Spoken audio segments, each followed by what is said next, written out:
A right-wing populist to the north, a left-wing populist to the south. A collision course might seem inevitable, and nowhere more visibly than at the US-Mexico border. The stakes are high. A renegotiated trade deal, a joint war on drugs which has cost at least 200,000 lives since 2006, and fresh waves of Central American migrants, ratcheting up social and economic pressures on both sides of the border. I'm sick and tired of seeing the same old, same old. This US immigration lawyer says Mexico can't be expected to enforce US policies. Mexico is not the United States' stooge, and it's not the employee of the United States, and has no obligation or reason to act as its policeman and detain people and extend it so that they cannot make their way to the United States.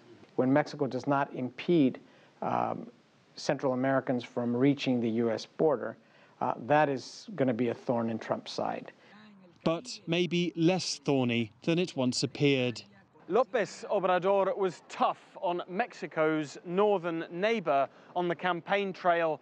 He denounced the Trump administration for its policies towards migrants, but has struck a more conciliatory tone since his election win, speaking by phone and exchanging letters with President Trump, promoting greater cooperation with his counterpart in the White House.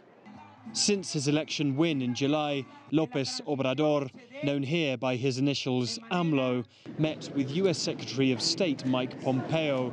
The two struck a conciliatory tone. AMLO later pledged to give Mexicans special incentives to dissuade them from crossing into the US.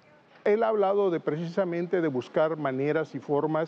has spoken of finding ways to invest in Central America and parts of Mexico so that people remain in the places they are from.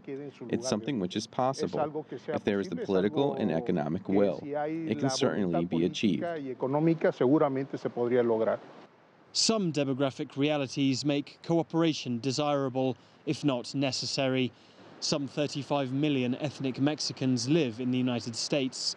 That's roughly the entire population of Canada. Professor David Rocha is an international political analyst. He sees interdependence winning out.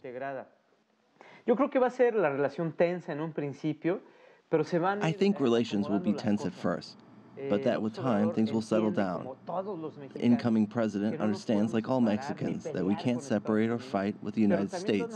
And Donald Trump is getting the message too. Our cultures are entirely mixed, and the politics have to adapt to that.